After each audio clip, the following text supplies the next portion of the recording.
Hello, everyone. As you can see in the background, I am someplace else this week. I happen to be at my parents' place in Renfrew, Pennsylvania. If you've never heard of it, don't be surprised. I never heard of it until they moved here in like 2005. Hello, Elizabeth, Angel, Dan, Ann. Good to see all of you tonight. Renfrew, PA is near Butler, Pennsylvania. It's in the county of Butler, and Butler, the city of Butler, is the county seat. And Emily and Shuri and Tammy, Andrea, a lot of people tuning in tonight. Thank you, getting in here nice and early. Thank you. Beth, yes, I forgot this was tonight, so it's like surprise Christmas. Well, you're welcome. Tracy, hi. Holly. It is July 11th. It's been a week since July 4th already. It's just crazy how fast the time goes. So fast.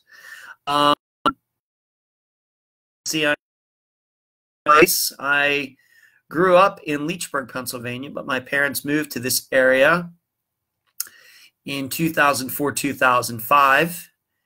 And I have to admit that I rarely get back to Leechburg, PA these days because my parents don't live there anymore. And I am in the bedroom that I use while I'm up here. I'm doing good tonight, Holly. Thanks for asking. Appreciate that. Thank you. Hello, Suzanne and Jimmy. Good to hear you. Good to get a message from you this week, Jimmy. That was nice. It was good to see. I was happy to see you messaging me. And Michelle. So I have to admit, if you're wondering, well, how did you get here? I drove here. I left for here about 4 o'clock Eastern time yesterday, and I got here about 10:15 this morning. I actually took an hour and a half, a little bit of a snooze when it was raining in West Virginia. I'm going to say at about 5 something this morning, and I have to tell you, I'm feeling a little jet lagged. I know I'm still in the Eastern time zone, but I feel a little jet lagged, and so if I'm a little off my game this evening, I apologize, but I can tell I'm going to sleep really, really well tonight. Jennifer, Dee Dee, Sherry, good to see all of you. Stephanie, I'm glad you remembered it was Wednesday, and I'm going to keep joking about that for the foreseeable future. And Lavonda. So, got everything set up here, brought all my equipment. I'm going to be here till sometime in August, probably about a month. And the program will go on, including this Friday's episode that we will be talking about later in the program. It's going to be a little bit different this week. I'm going to do a little bit of an update episode, a little look back. And Stephanie puts a nice little smiley face up there. I'm glad we can joke about that, Stephanie. So you can see what you see behind me actually right here is my microphone. And, of course, the blocker here so I don't kill you with my peas when I talk. And then back what you see, if you can see this closet back here, if you can believe it, those are nothing but photo albums. My mom loves to take pictures. And those are photo albums that go back to like the 1960s. That's a true story. Pictures of vacations and baseball games and basketball games and Christmases and everything. They are all in that closet right there. So there you go. Off to my right over here is like a cabinet. Up in the corners, a TV. And over here is the bed. And that's my suitcase. So this is where I am. And then you go out this door right here, and that's the rest of the place. They have a very nice place here. And it's very comfy. They have a beautiful view into a valley where there are some other houses and everything. It looks west. It's beautiful at night, and it was a beautiful day here in Pennsylvania. Not too hot in the 70s, and it's really cooled off this evening. Hello, Kelly and Stephanie. Good to see you. The other Stephanie. Stephanie, good to see you. And Angela, Cheryl, and yes, Stephanie, a gold mine of photos. That's true. It's true. But I love driving, and not many people, I don't think, can do that, drive from Florida to Pennsylvania that quickly. Let me do something. I got a weird screen. I'm going to turn this fan off. Let's see if that Seems like the screen is going in a little bit in and out because of the. Let me see if I can do something here as well. Get a more. That looks a little better. Family treasures. Yes, Kelly, that's right. Yeah, it's something. Hello, Ben and Angela. So it's going to be just a regular Unfound live show tonight. But yeah, I drove up here. Just me. What did I do? I actually listened to most of Friday's episode. I've recorded most of it, so I listened to it in the car to see if I'd forgotten anything, if I wanted to add anything. So I listened to that, and it's a long episode, so I got to do that. I called a friend of mine who lives in Las Vegas and talked to her for a while, and I listened to a disc golf podcast while I was on the way up here. I hardly listened to any music on this trip. That's true. And then this morning when I got close, I ended up listening to some Pittsburgh sports radio. So that's what I did, just me in the car. I love to drive. I guess I have the driving gene. But I am feeling the effects. I'm sure I'll feel better tomorrow, but now I feel a little out of it. Just a couple things. Dorothy, I don't know if she's in here tonight. Sometimes she tunes in. She had noted that in the podcast we listened to page, they're having a little bit of a poll about, what everybody's favorite podcast is out there, true crime podcast. And I have to tell you, I want to thank all of the people who have voted so far. Unfound has done, I think there's like 90 podcasts listed, and I think that Unfound is in the top 10, which I think is spectacular. Especially since I really don't post in podcasts we listen to anymore. But if you haven't voted, if you know what that page is, please go over there and do that. Lisa, Barb, Barbara, Kate, Melody, great to see you all in the group tonight. Thanks for tuning in wherever you are. Cheryl, the drive, if I do it straight through without taking a snooze and everything, is about 16 and a half hours. It's about what it is. It's pretty easy. If you go through the urban areas like Jacksonville and Charlotte and near Savannah, and if you go there when they're not crowded, like the middle of the night, it's pretty easy. Now, if you go during the day and hit a rush hour, it's going to be a lot longer. It's 16 and a half hours. Joyce, good to see you. Shaney. So if you haven't voted in the podcast we listened to, little poll. It's very unofficial, anything. I didn't even know about it until Dorothy posted it in the group. I urge you to go over there and give Unfound a nice vote. That's so, Christine, I appreciate that. Hello, Joyce. So I wanted to bring that up.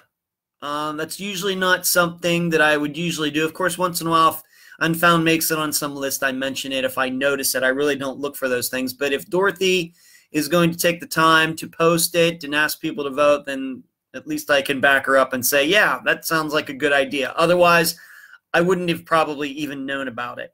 So I thank her. Melody, thank you for voting. And Carrie, thank you. Shaney, you have to go to Podcast We Listen To page, get admitted into that group, and then you will see it's like a poll like we do in the group where, every week I ask, all of you what you think happened in a particular case. It's something like that, Shaney. It's something like that. And all the big ones are up there. Case files on there, Sword and Scale, Generation Y, a multitude of true crime podcasts. And once again, some of these have been around for a long time and are kind of old compared to Unfound. So even to be, up there, I just, just amazing to me. So there you go. I wanted to tell you all about that. It seems like for the foreseeable future on Wednesday nights, I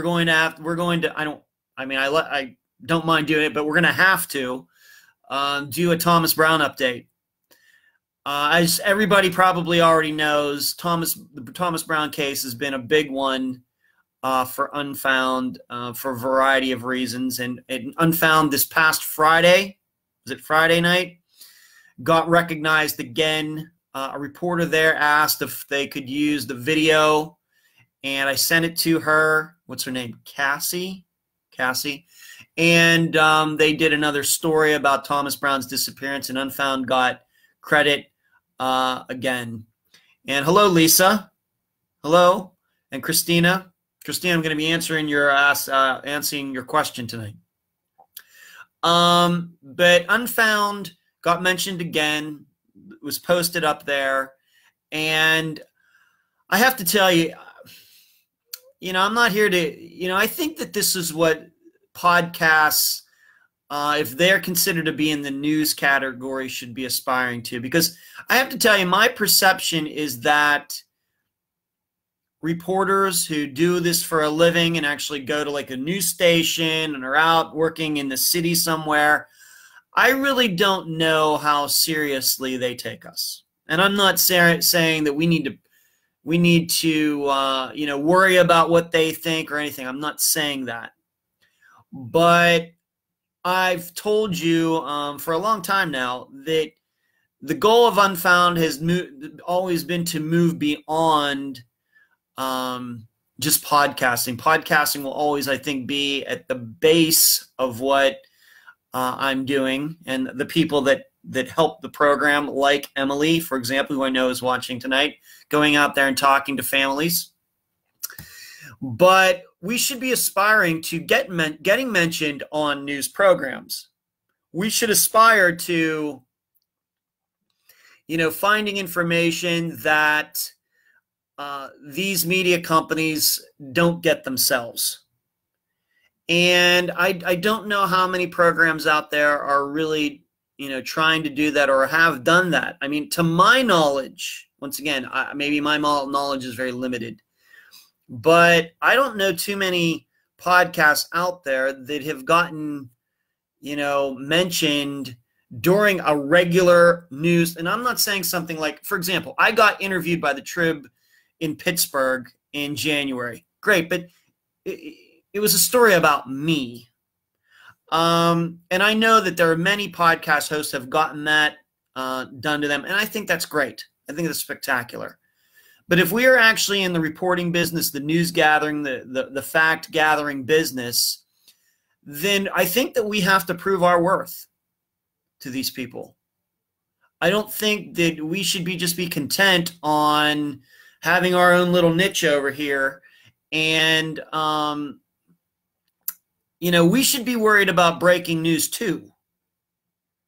That's, that should be a goal of ours, even if we don't have all the resources and everything that they do. But I think that we can do that. I think that we have an opportunity to be much more flexible. Even though we're smaller, that means we can be more flexible with what we do.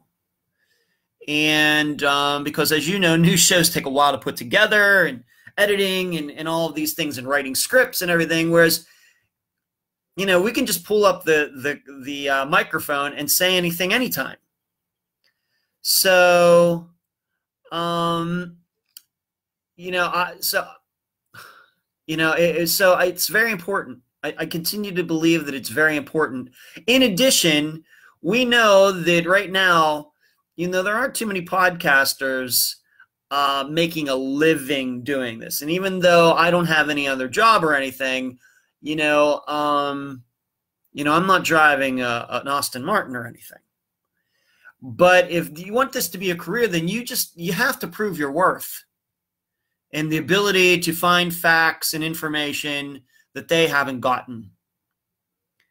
If you don't do that, I just think that we're always going to be this kind of niche that maybe some people don't understand, and it's always going to be like this alternative type of thing, and that's fine. Maybe that's what some people want, but if you want to be in the mix, if you want to be in the game and being seen as somebody who can get information that other people haven't gotten or haven't seen or anything, then I think things are going to have to change.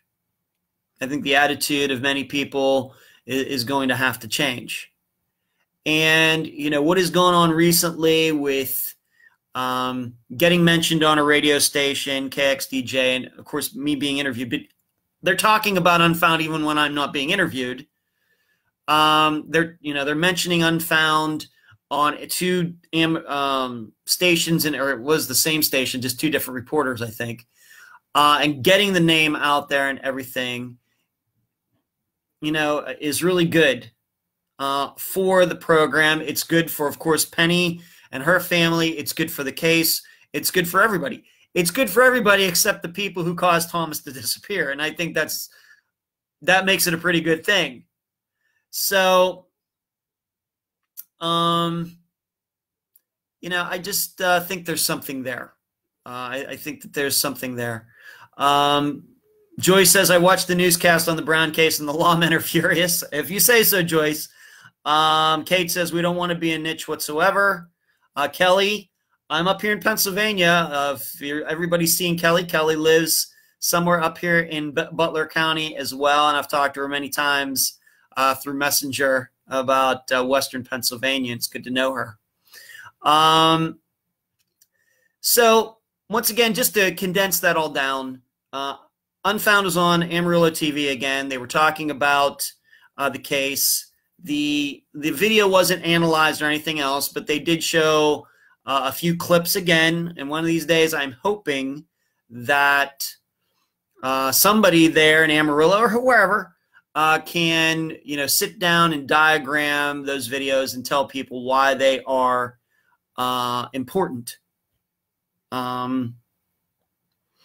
But there's something else as well, and this has come up by a couple people. And in fact, I think somebody kind of asked me this question about, what it's going to take to prove or whatever else. And, somebody recently, I'm not going to say who, has said, well, you don't have any proof that anything happened. And I'm not in the proof business. Reporters are not in the proof business.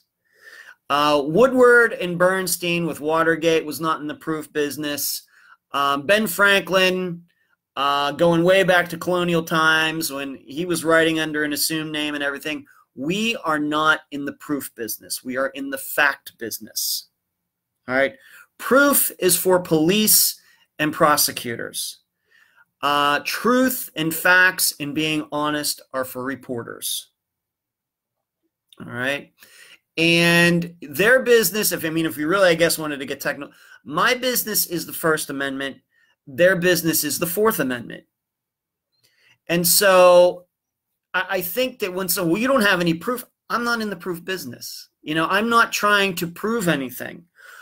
The goal of a reporter, of media in this country is not proving things.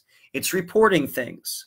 The reason we have an independent press in the United States is because we believe the more people know, a well-informed citizenry, hard to say that word, is better for our country. Now, there are a lot of countries that don't believe that.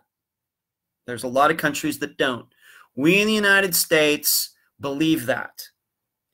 And if I were to, say, if somebody were to say to me, well, if you can't prove that, then you can't report it. Well, then we'd never report anything.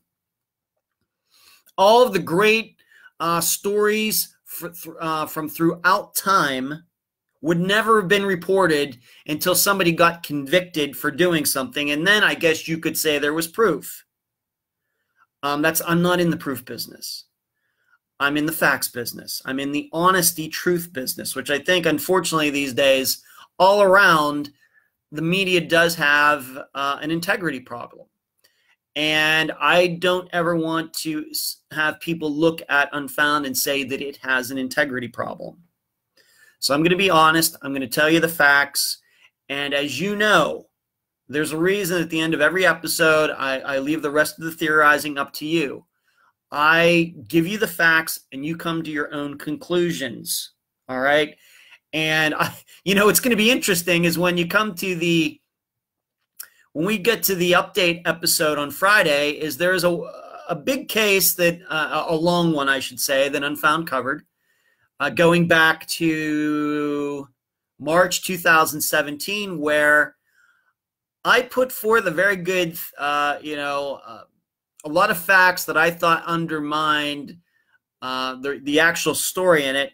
And I have to tell you, many of you afterwards rejected what I thought. Perfectly fine by me. I would never want any of you to just, swallow whatever I would say about a case. And just because you like me, you think I always, trust but verify.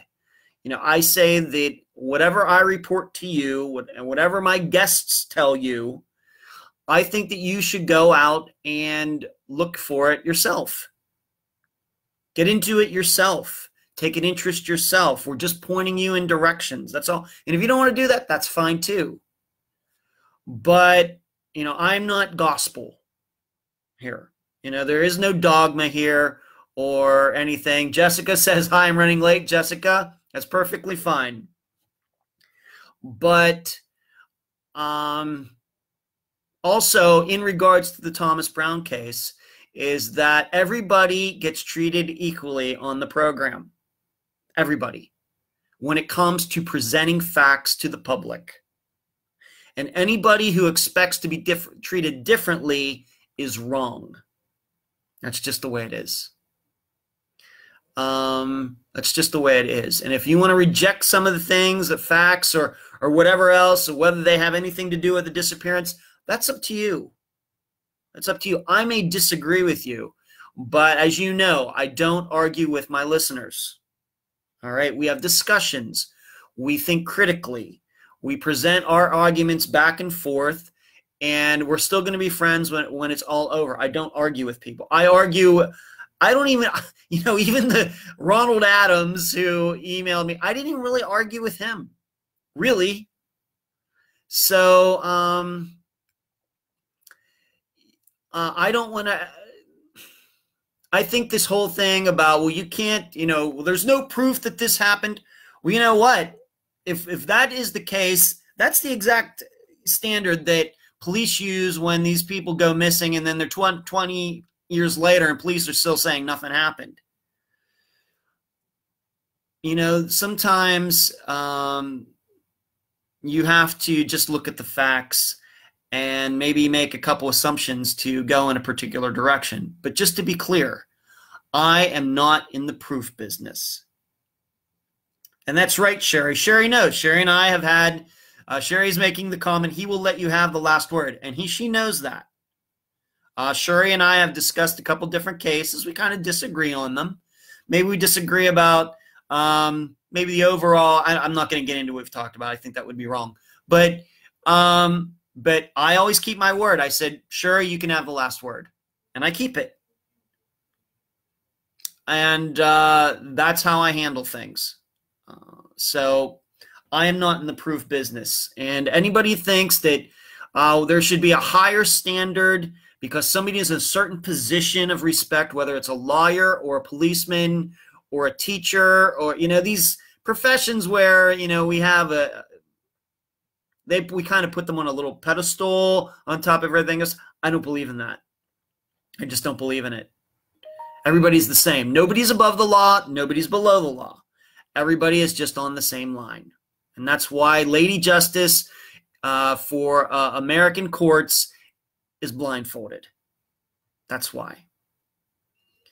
Norma, you can find it at podomatic.com. You can find it in a variety of places. It's out there. If you go into the discussion group, if you go down far enough, you're going to find a link to it. So, so you can finish it. But I wanted to talk about that. I also want to say something else. I have still not received one letter in support, one message, nothing in support of Nathan Lewis in Hemphill County, Texas. Hello, Janet. I didn't send you your link tonight. Is that the reason? I apologize. If I am the fault for you getting here late tonight, Janet, I will take the blame on that. That's my fault.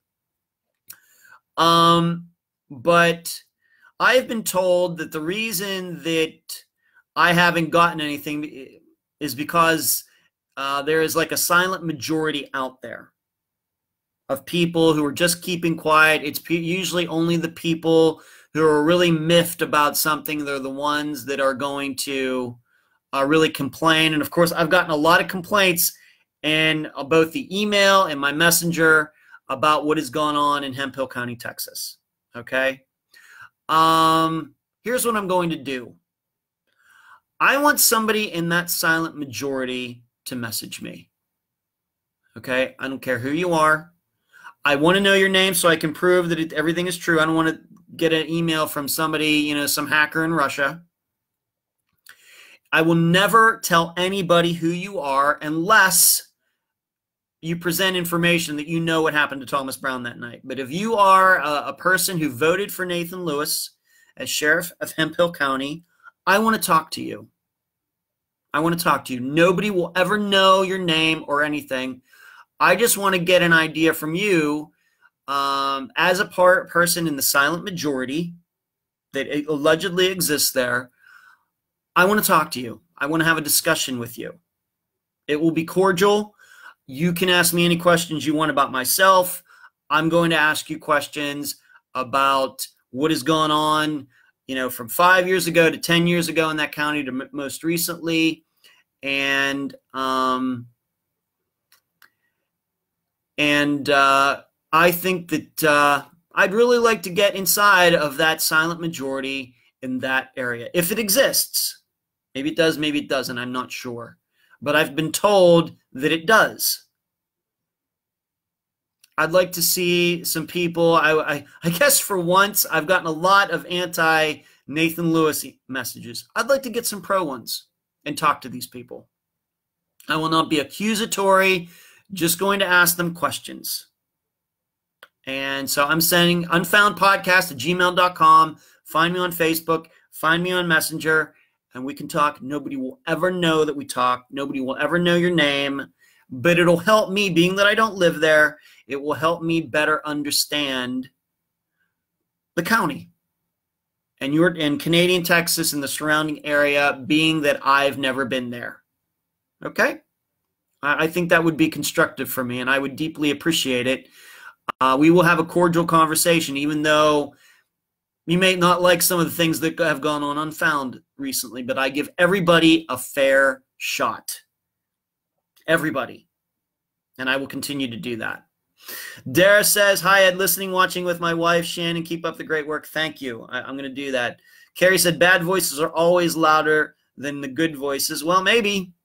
I'd like to find that out. Charmin, great to see you tonight. I think it's really great that you're trying to put a get-together. Maybe I need to mention that as well. Charmin in the group is trying to put together a little get-together in Texas for some people. I want you to find her in the group. I want you to contact her if you want to have a get-together to talk about Unfound or the Thomas Brown case or any other Texas case or whatever. I want to try to help Charmin make that happen. So please seek her out in the group. Contact her if you'd like to, if you're in the area, so you all can get together somewhere and have a good time. I hope I can help make that happen. Emily, a different Emily, says hello, and I'm going to say hello right back at you. Jessica says, woohoo, I made it, but I'm late. So there's, I think for the foreseeable future, we're going to have to talk about the Thomas Brown case, which is fine by me, but we're going to move on to some other things. I'm wearing my Unfound shirt tonight. I brought it with me.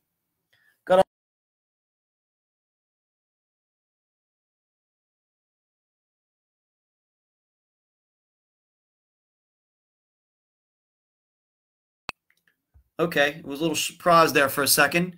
Charmin says that she lives near Canadian. Great.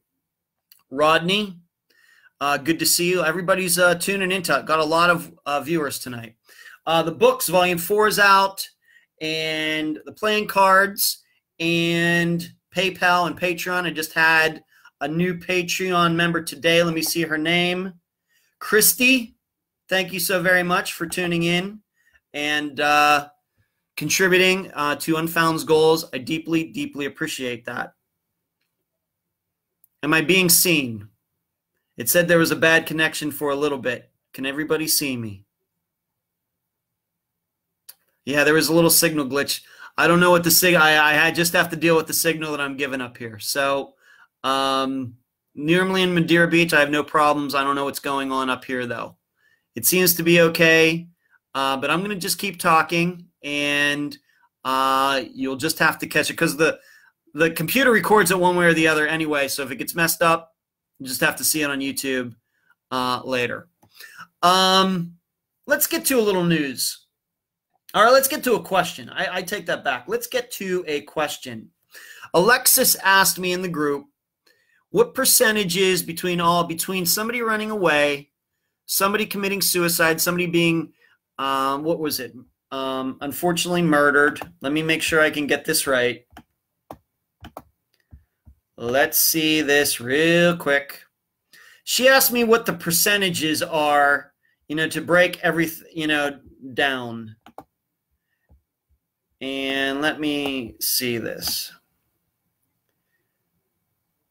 If you had to categorize missing persons into 4 categories, wanted a new life, foul play, suicide / accidental, and accidental, what percentage of disappearances would you give each?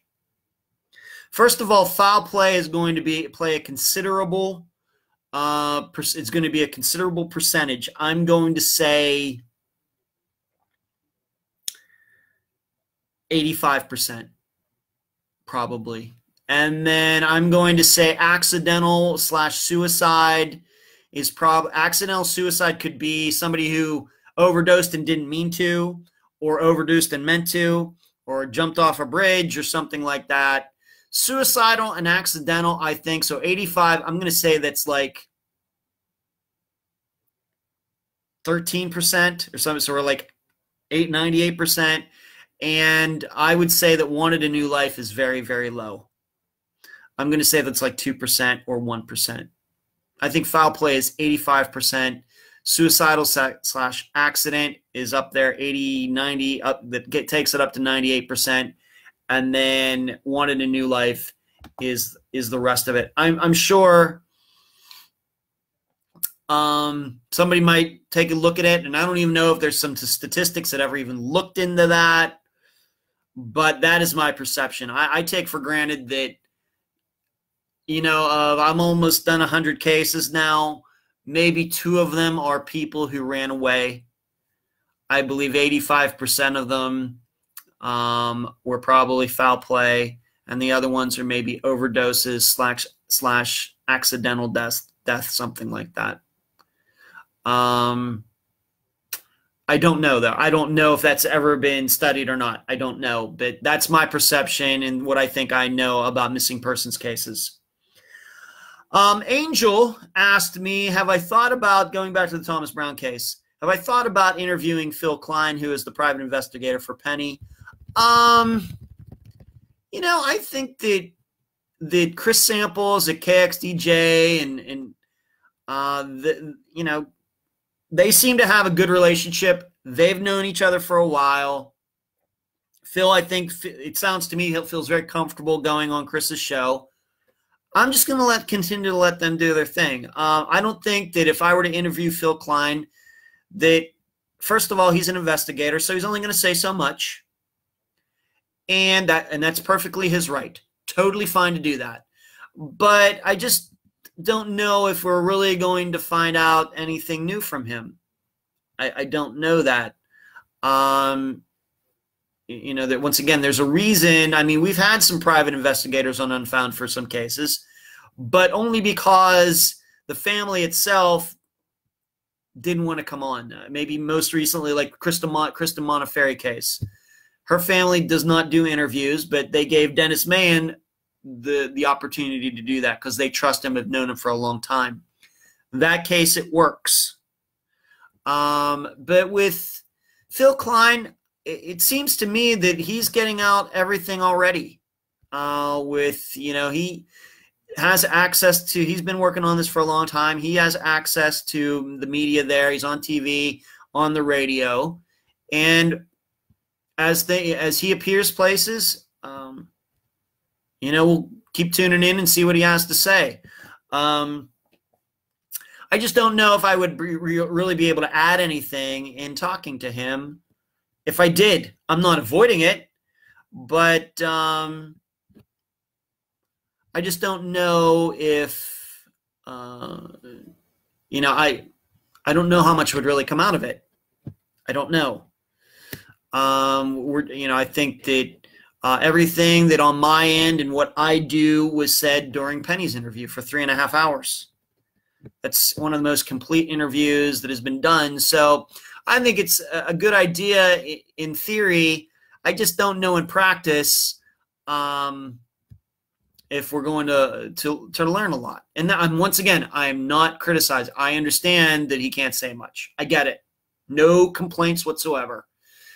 He's in a different business than I am, as I said before. I'm in the facts business, whereas he working with government officials. Remember, he's a private investigator. He's not a government official. He is working with them. They're in the proof business. I'm in the facts business. So you just have to remember that. Michelle says stats are so sad, but I think you're right, talking about what I think some of it happens in disappearance cases. Angel says, I got the feeling from the investigator wanted you to reach out. He wanted to reach. Is that right? I don't know. I did not get that feeling. I'm not saying. I have to tell you, Angel, I did not get that feeling. The reason I haven't contacted with him is because I think he's doing it. I think that the interviews he's done so far are great. I think that I can't add anything to I think what has already been done. So that's the reason that I really haven't reached out to him to come on the program. I think that the way things have been going have been fine. I think Penny is fine. I mean, to me, Penny is the final arbiter on all of that. And I think that she is fine with what I've been doing so far. I think that she's fine with what Phil Klein, her private investigator, has been doing since virtually the beginning. I think she's fine with Chris Samples at KXDJ. I think she's fine with Amarillo and everything. So I don't see any reason why any of that has to be changed. She is the ultimate decider as far as I'm concerned. Susie says, he says, I guess saying Phil says the same thing all the time, even on another case that I followed for 5 years. Barbara says, I wouldn't be interested so much in hearing Phil Klein. Everybody has an opinion. So there you go. If he ever contacted me and says, I want to come on the podcast to talk about Tom Brown, I'll roll out the red carpet for him. Absolutely. But at this point, I just don't think that I could add to the work that he's done with others so far. Just being honest. A man's got to know his limitations. Jill asked me a very good question. It's probably I should have probably brought this up a while ago. But Jill asked me, what has happened to Project Jason? And Jill, I have to tell you, I don't know. If anybody's gone to that site recently, projectjason.org, I don't believe the site works anymore. I know several months ago I tried calling Kelly Murphy. I tried emailing her, and I've gotten nothing from her at all. Hello, Kristen. Thanks for tuning in tonight. So I don't know. She ran that organization for a long time. She was one of the first interviews that I did for Unfound, going way back to September 2016, talking about her son Jason, and then also about Project Jason. And of course, she talked about how it's tough to raise money, and it's tough to keep things going, and it's tough. And on top of it, she is emotionally involved in this because of her son being missing, and it's tough. And so if it's tough. And Kristen, we are talking about I'm not going to go through the whole thing, Kristen. Right now we're talking about Project Jason. Before that, we were talking about me possibly the possibility of me interviewing Phil Klein from the private investigator for the Tom Brown case. So I can't update everything. But Carrie's right. It's a lot to handle. And if she got to the end where,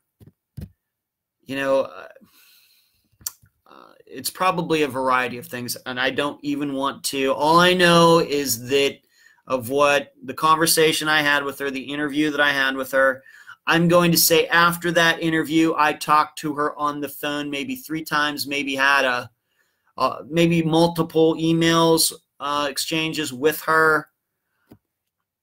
Don't know. I don't know, and I don't want to look into it because I really don't know.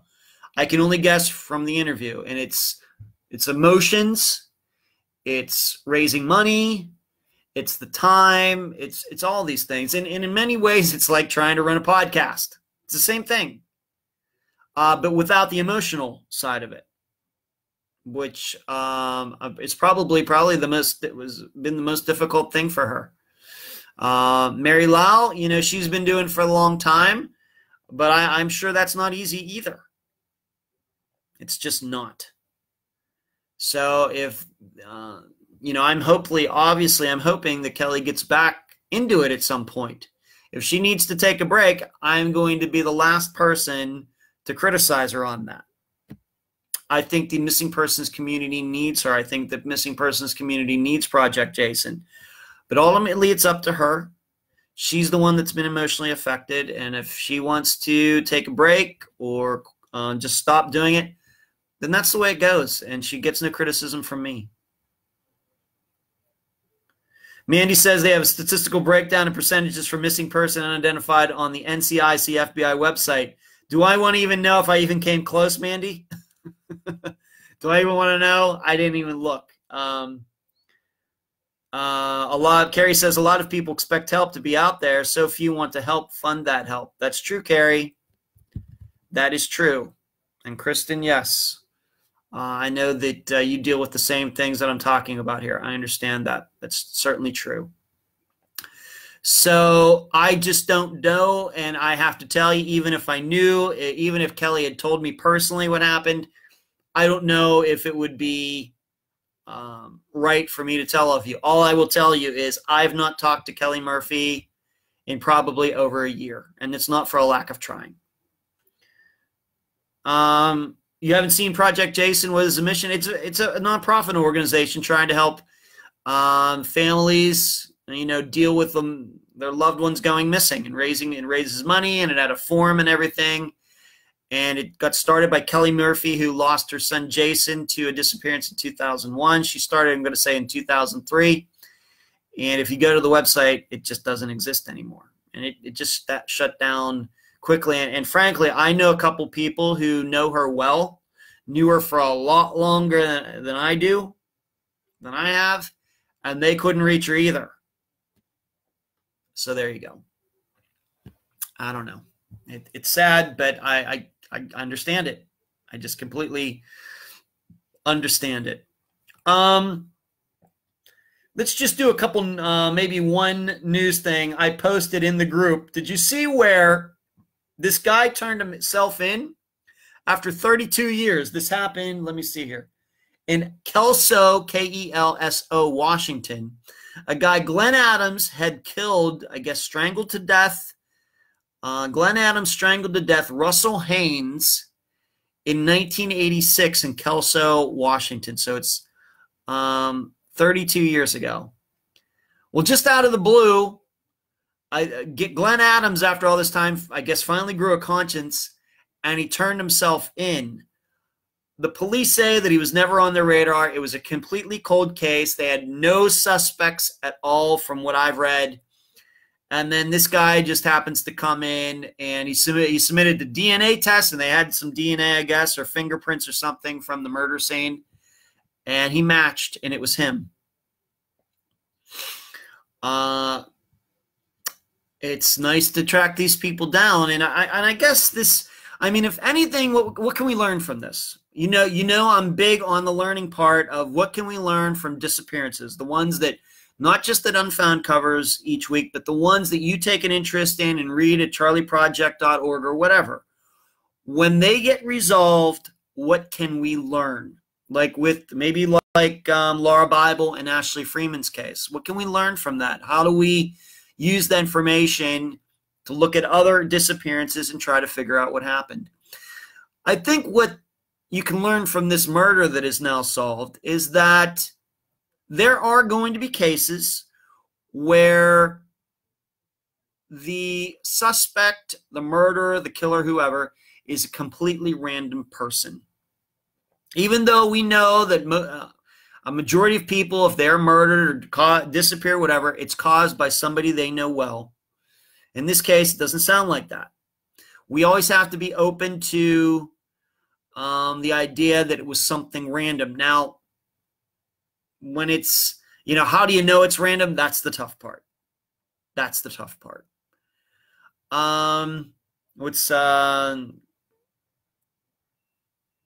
Carrie says everyone has a conscience. Some just have them hidden harder. I'm not so sure about that, Carrie, but okay. Michelle says, I can't believe he turned himself in. Carrie, no matter the age, they're all solvable. Time and determination decides when. I do believe that, Carrie. I mean, you have to, sometimes it's going to take time and determination to make it happen. But Glenn Adams, they were homeless or something, and they were living in some place, and I think he did it over $400. He strangled the guy for $400. Hello, Julie. Thanks for getting in tonight. But that kind of case tells us there are going to be times when a person disappears and the person who did it is a random person. Now, I would have to go back through Unfound's cases and maybe take a look at the ones that could possibly be random. I really don't think there are that many. Maybe Jason Jolkowski, speaking of Kelly Murphy, maybe Jason Jolkowski's was one, being that there's no evidence of anything in that case. I mean, complete vanished into thin air. Regina Marie Boss, there's another one. Could that have been something random? Very possible. So it just proves that there are cases out there like that. I just don't know how many there are and how you go about proving that. But that case, kind of pops back into your mind saying, oh, yeah, I always got to remember that. There are those cases out there where it's completely random. Completely random. Carrie says she's an optimist. It's awesome. Yes. So I posted that in the group. And in fact, somebody said they were going to post it, and then I got to it first. Sometimes that happens. But I do read, these about murders and disappearances, and especially ones that are solved, because it's going to be through the solved ones that we can learn things about the unsolved ones. Ben says maybe he was just tired of being homeless. Ben, that's very possible. Ben, I know that maybe, and you put the exclamation point at the end. I think that's possible. It's, there are criminals out there who commit crimes in winter, so they get taken to prison and jail, and so they can warm up and get a meal. That happens. And maybe this guy's thinking, you know what? I had 32 years since I murdered that guy out here in the free world, and it's a kind of a grind. And maybe if I turn myself in, they'll go lenient on me. I don't know if Washington has the death penalty or what. Maybe being in a cell and being fed and being warm and not have to worry about getting stabbed when I sleep or killed, maybe that seems like a better alternative. Then that's possible. Julie says, we like to think random because thinking it sometimes we know is almost unmanageable. That's true. That's true. Julie, I think that's very well put. That we like to think it's random because we can't accept the alternative.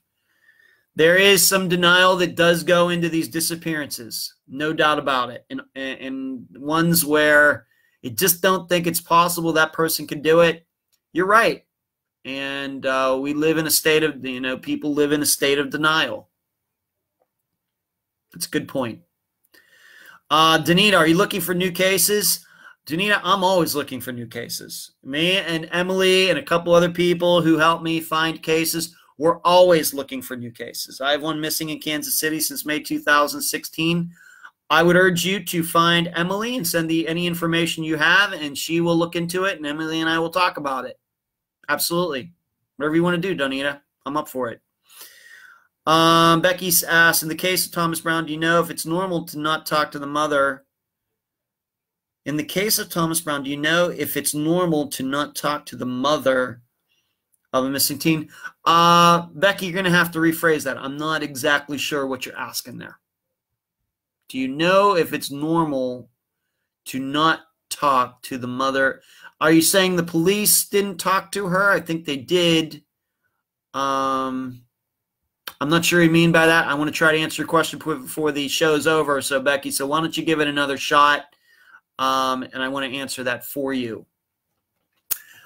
This week's episode, Danita, you messaged me? Great, thank you.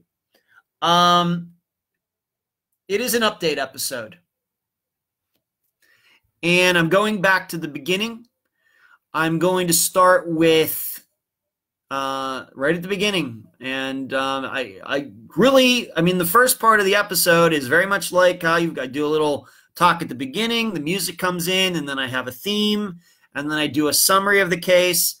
I do that for this episode as well. So we start out giving the stats on Unfound, then the music, then the theme, and then I give you a summary of Unfound, you know, a little bit of how it got started, me making my first phone call as the host of Unfound. I lead you through all of that, and then I do the news, then we do where you can find Unfound, and then the middle section where you would usually find an interview with somebody. Instead, I go through many of the cases, not all of them. All right. And I explain that in the episode, but I do about 35 cases, between 35 and 40 of the cases that Unfound is covered, and just tell you what has happened since, if I can. Yes, Suzanne Lau's case is going to be mentioned, and we go right up through this past week. And if there is an update or something, then I will tell you about it. Some of them, the updates take a little longer. A couple of the updates are only a couple minutes. But it's a very conversational style of what I did. I didn't have any script. All I did was a little few notes on each case, and then I just talk off. So you're going to hear some yums and you knows, but being that it's just me talking and the episode's long, I didn't want to read from a script for 3 hours and then think that you're actually going to listen to that. I think that it's better if it's a little more conversational and you feel more like I'm right there with you and I'm telling you something one-on-one. In which case, it would be very conversational and I wouldn't be reading from something. So being that I know it was going to be long, I didn't want it to be like, you know, some audiobook or something like that. I wanted it to just be like we're sitting around a campfire somewhere and I'm telling you all about Unfound over the last almost 2 years. That's the way I just tried to handle it. Sherry says she's excited about it. That's funny. Great, thank you. Carrie says, I need to binge listen to hear the rest first so I can listen to that one. Yes, I'm telling you right now, if you are new to the program, and we have a lot of new listeners, a lot. I mean, all of you know how many people we have, for example, in the discussion group now. I think we've added 300 new people in the discussion group in the last 2 weeks or something. It's some crazy number. And the download numbers show it. So there are a lot of new people listening to it. So if you are one of those people, this episode this Friday is going to be a little confusing to you. I'm just going to tell you that right now. And you're going to probably hear some names, and I'm going to bring up a couple facts. Keep in mind, I don't go through the facts of each case. Okay? I don't do that. I'm not going to go through each case and explain, well, this happened and that happened. The episode would have been 20 hours long. That's just not, I just don't think that was the best way to do it. So with each case, I just jump right into the update. And there may be a couple anecdotes, you know, for each, you know, in each update, something that I remember at the time or something that was going on, not all of them. But like I said, the tone of the entire episode is a little different than what you're used to, but I think that it warranted it given what I'm talking about this Friday. Probably many newbies because of Thomas Brown. That's totally true. And you say the excellent work I've done on it, Julie. That's very kind. Thank you. Christina asks, in the case of Zoe Campus, do you think her mother sounded so guarded not to release info that should have been discussed in more detail to guard her daughter's reputation? No, I don't believe that for a second. Nope. I think that we got an accurate idea of who Zoe is. I think that her mother, Melinda, was very honest, you know, in what, you know, Zoe was doing. and we put as many facts out there as we could, and certainly more facts than Disappeared did. And I think that in covering it the way Unfound covered it, we opened it up to a couple new possibilities in that disappearance, and I'm going to stick to that.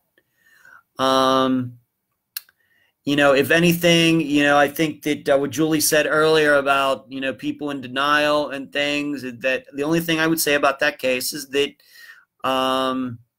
it very well could be that maybe her friend, the guy that Zoe talked to for half an hour, it may be there that, maybe she's just shied away from that a little bit. People try to tell them things. What's his name? Was named Ben Flores. How I even remember that, I don't know, because I have so many names up in my head. But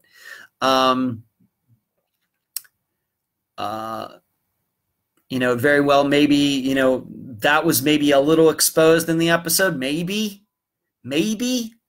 But Christina, no, I don't think that she sounded guarded with her daughter. I think that we got her accurate idea of who Zoe was. And, she was just around a couple people who weren't that good, but I'm not even sure a couple of those people were caused her to disappear. So I don't know. And that's a case where, are you going to believe the eyewitnesses? It's just hard to say. Susie says, hi, Brad. I didn't see a Brad in here, but okay. Hi. Jody Foster, thank you for putting these cases out there and bringing attention to them. Jody, you're welcome. Her mother had, Sherry says her mother had, I'm not going to, yeah. But this Friday is going to be an update episode. It's long. And it's not completely finished. I haven't finished my summation in it. I'm going to record it tomorrow. But I've recorded all of the updates. And once again, not every episode is going to be mentioned. And I hope nobody feels slighted by that. Frankly, there were just some episodes that, to my knowledge, there are no updates, or there are updates but can't talk about them for whatever reason. And so I just had to leave episodes out of it. But if an episode's not mentioned, please do not infer anything from it. All it means is that I didn't mention it in that episode. That's all it means. Okay? Julie asks, do you ever take cases in which the status is solved, yet there remain questions from the families?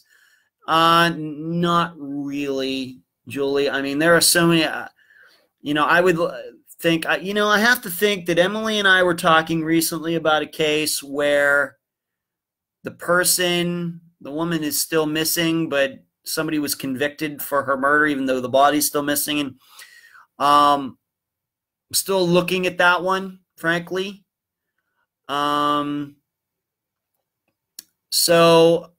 Really what Unfound has done since the beginning are truly, truly unsolved cases where there's nobody in jail, the body is missing. That's pretty much been all of them. And then once in a while we threw in one like we did Flight 370 last year, about a year ago, something like that. So no,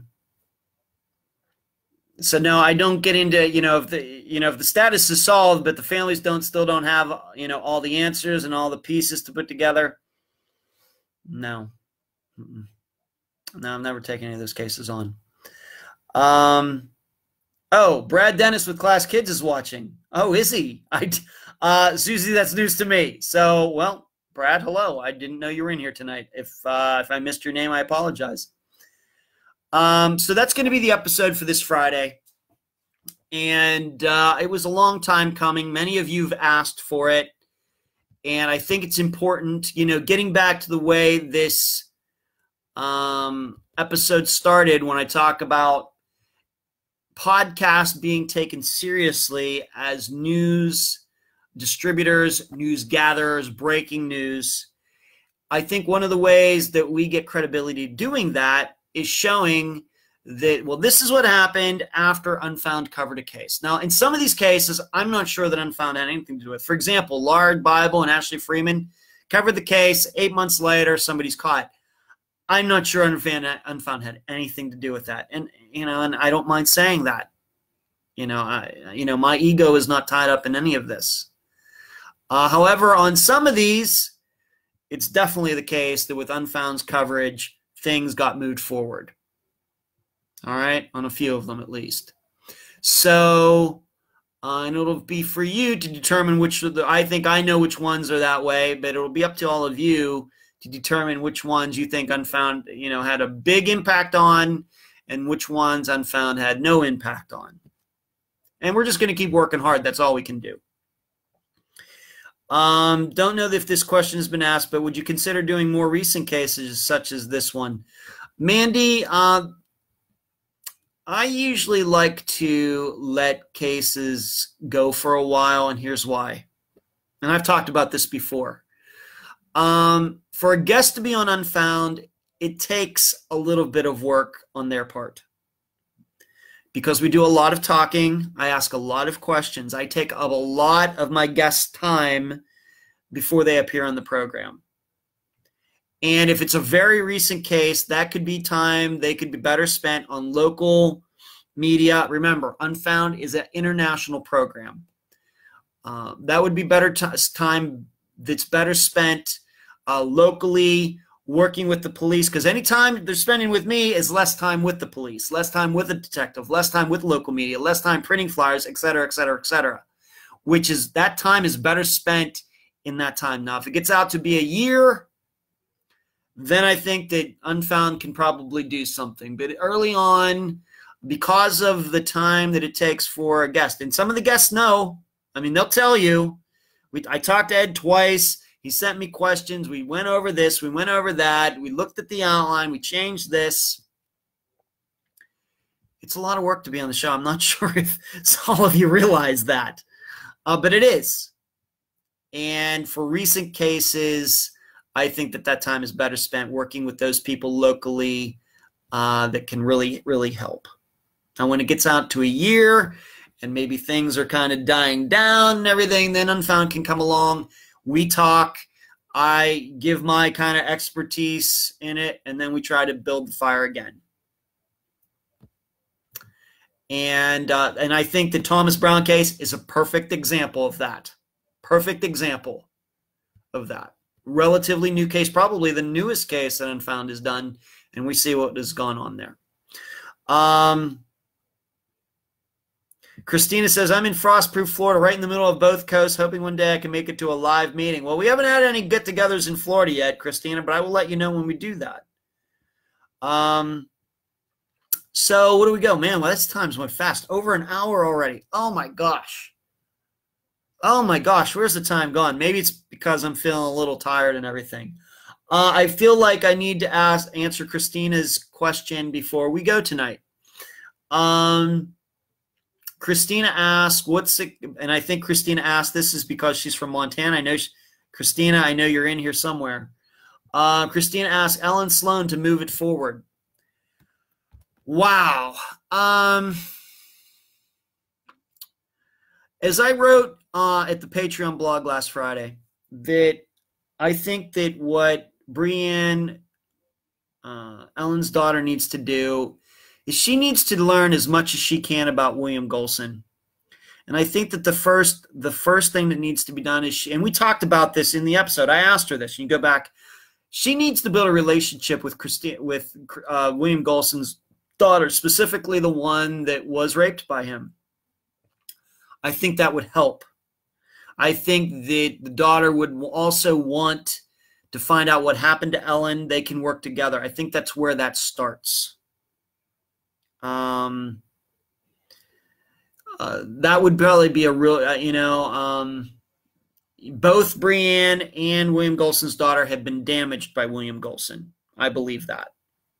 So what better way than to bond over that and go through all the facts? And what do you think about your father's, do you ever say anything? I know you don't have a relationship with him or anything else, but when this was all happening, and if he threatened to do something to you, if he told, did he ever threaten about taking you somewhere and doing something to you?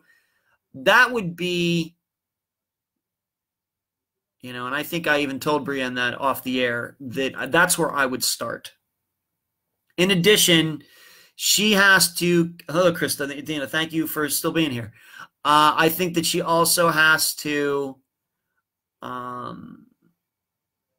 logically put on a list, write it all down, and prove to the police there's no way her mother ran off. And go back and find that lawyer and put together almost like a book report and sit the detective down, get his attention or her attention, and explain, William Golson did this, and these are the reasons why my mother wouldn't have run away. Okay, it's never too late to do something like that. That's a couple things off the top of my head. Because what got in that way of that case is the police, probably because they were lazy and complacent, they just thought she ran away. Well, there's no way that happened, and that's what has to, this reminds me of, it reminds me of the Chris Turner case in Las Vegas, where Metro decided that, well, somebody saw him alive, we're just going to close the case, and that's it. Forgetting that the person who allegedly saw Chris Turner alive was probably the person who caused him to disappear. And Dawn Turner's found out how hard it is to reopen a missing persons case after it gets closed. And that's, and that's what she continues to work on to this day. That's the attitude that Brienne is going to have as well. To shift the police thinking, it's going to take time. Would have been, what can I do to reactivate the case? Christina, you personally, well, if we're going to talk about that, Christina, we probably should do that privately and not in public. Okay? Denise says the case we have is over 1 year. Great. Dina, great. You said you messaged me. I appreciate that. Carrie says, yes, Ellen Sloan, their first thought, the police thought was, yes, that she fled from trouble. Yes, that's correct. Well, I am to the end of my outline, and I guess the other thing I didn't mention, how about the Thai soccer team that were all rescued? Is that amazing or what? Just really, really amazing that all of those kids and their coach got out of there alive, although I do understand that one of the rescuers got killed during the rescue, but all of those kids got out of there alive. It's just amazing. Who knows what anybody would have thought if they hadn't been found? They might have all been disappeared. That would have been a big mystery, maybe. Another huge disappearance case, maybe. That did go through my head as I was reading about it, but that was on my list of things to talk about, too. I'm glad they all got rescued. Carrie says it's hard as heck to get a case even worked. I could imagine how hard it would be to reopen it. Right, Carrie, you're right. So what do we do tonight? Of course, I'm in Pennsylvania. I'm feeling the after effects of driving up here. I'm going to sleep well tonight. I guarantee you that. I also talked about how podcast we listen to has a little bit of a poll going on. Maybe you get in there and vote for Unfound if you'd like. Oh, I'm already completely pleased where Unfound is on the list. But if you'd like to vote, please go there and do that. Talked about Unfound and talked about the Thomas Brown case. Talked about the Amarillo TV station covering the case. Talked about the possibility of me doing an interview with Phil Klein. I just don't know how much anybody would get out of that, being that I think that everything has already been covered at other places. But if Phil Klein has different ideas, he's more than welcome to contact me. Shirts, books, volumes 1 through 4, cards, PayPal, and Patreon. I can't thank you enough for all of your support. The news, Glenn Adams, this guy in Kelso, Washington, turning himself in, even though there was no evidence that he even murdered this man. And then this week's episode is an update episode. It's just going to be called the update episode. No fancy title this week. And I took some questions, and it was great seeing all of you. You can expect this background for the next month, for the next few Wednesdays until I go back to Florida. My favorite time of the week. I appreciate all you tuning in on July 11th, 2018. If you got in here late, you'll be able to watch right after on Facebook. I think that's the way it works. And then I'm going to be posting this to the YouTube channel, which has been getting a lot of views and a lot of subscribers recently. So there you go. I'm going to be leaving all of you now. It's great to see all of you. Names, I see a lot of new names in there. The numbers go up every week. I can't thank you enough. And you will hear me all on Friday. I'm Ed Densel. I host Unfound. And thank you, all the listeners and viewers tonight. Good night.